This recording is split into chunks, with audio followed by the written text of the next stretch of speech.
Hey Grace Church, Michael Campbell here. Hey, I just wanted to go over this Sunday's Bible lesson that the kids are going to be going through and how it applies to them, but most importantly, how this story affects you as a parent and guardian and your own personal relationship with Jesus. So this Sunday's lesson, we are going through Matthew chapter 13, specifically the kingdom parables, not the parables of the weeds and the seeds, but particularly with the mustard seed, the leaven, and how this applies to God's kingdom. But let's start off with talking about the parables, because the parables weren't for the non-Christians necessarily. So when Jesus would share a story in a lesson, it seemed complex. So for those who don't have a relationship with Jesus Christ and an understanding of their relationship with God, these parables and stories would usually confuse and complicate the purpose of why Jesus was here.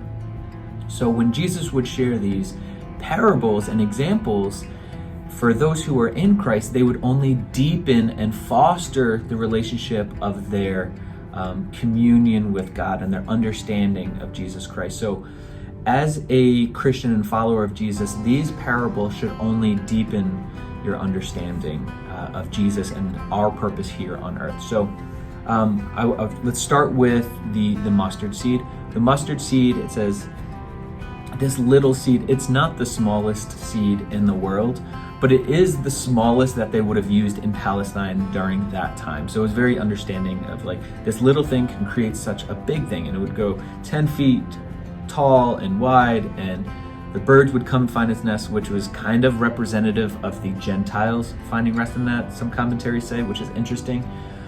But the point of these parables, all of them, and the leaven and a little thing go a long way, is the little faith that we have can produce effects to our entire world. It might seem like little gospel influence, but it will go on and on and on and grow into our communities.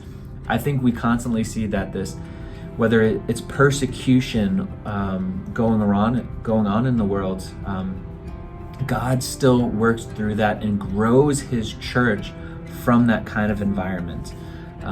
It's important to notice that all of these things that Jesus is talking about, and the parable with the guy hiding this treasure and buying the land, he is saying that what Christ has to offer is more important than anything else.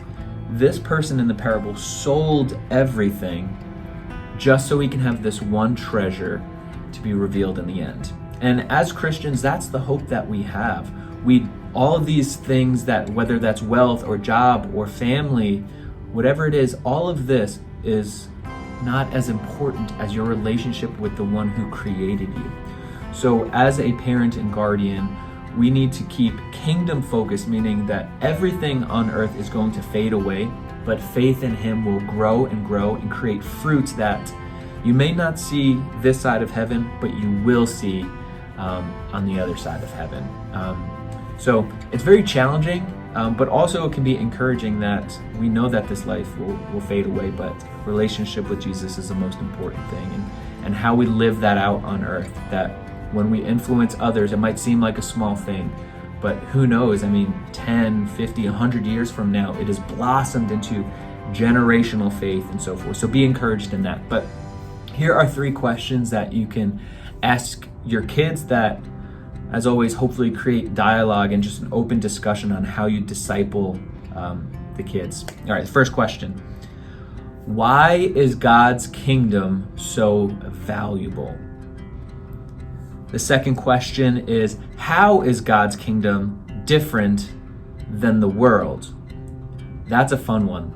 How is God's kingdom different than the world? And the last question, what does your family value the most? And how do you know? I think a lot of people,